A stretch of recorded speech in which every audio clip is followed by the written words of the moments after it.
All right, howdy y'all. Welcome to another gymnastics video. Today we are going to be talking about jumps on balance beam.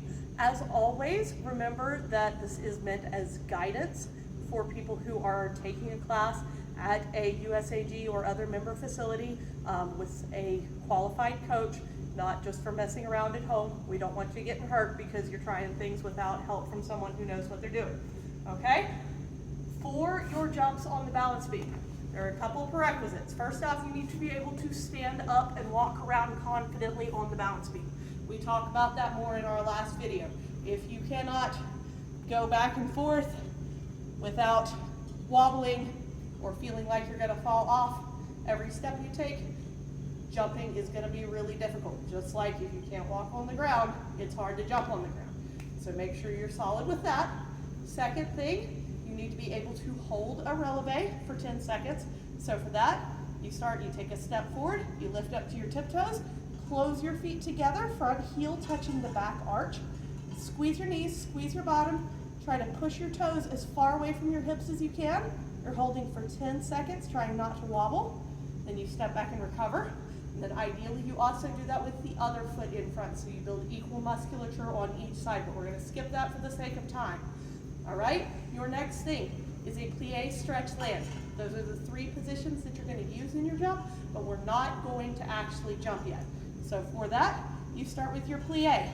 For the plie, the knees are bent, the hips are low, bringing the center of gravity down close to the beam, and your chest is stacked directly over your hips. It's similar to a ballet plie. However, unlike in ballet, you don't want to turn your heels inward and your toes outward, because that way your feet are falling off the beam. You want to keep them more in line with the beam. Arms are down, chin is up, looking out at the end of the beam through the bottom of your eyes.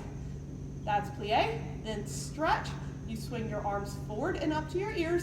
You squeeze your bottom and your knees and you rise to releve. Stretch. Then for land, you keep your arms up in this crown position. It's like I'm holding a hamburger up over my head.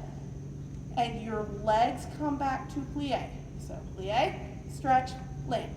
Plie, stretch, land. And you can see that when I get more confident with my jump, I will be able to do several in a row using that process without having to stop.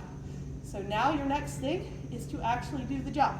The arm swing and extension of the legs is now going to be twice as fast. You're going to push through your toes. Just try to lift off the beam and come back down to it. I am doing this on a medium beam. You are welcome to start on as low a beam as you need, or even on a line on the floor. Whatever you need to be confident, and then you can build up towards the higher height. Plie, stretch, land. Plie, stretch, land. Now, talking about if you're thinking of moving towards competition, particularly XL bronze, you're required to have at least a straight jump in your routine. XL gold and above, you need to have 2 leap or jump skills in your routine, and what a lot of people do is they do a straight jump connected to a split jump. For any of that, a consideration you have to take is that your front foot has to touch your back foot. So if you're like me, where you have these really big feet that you don't like to put them side by side on the beam because half the foot falls off, and you prefer to go heel to toe, that means that when you come up, you have to do just like you did in your releve standing. You have to pull your feet together and then let them come apart a little bit again to land. So Stephanie, if you will focus that camera on my feet so that they can see what goes on with that. Plie, stretch, land. And you can see my feet came together and touch and then came apart. One more time. Plie, stretch, land. All right. That's about all I've got for y'all today. Have fun.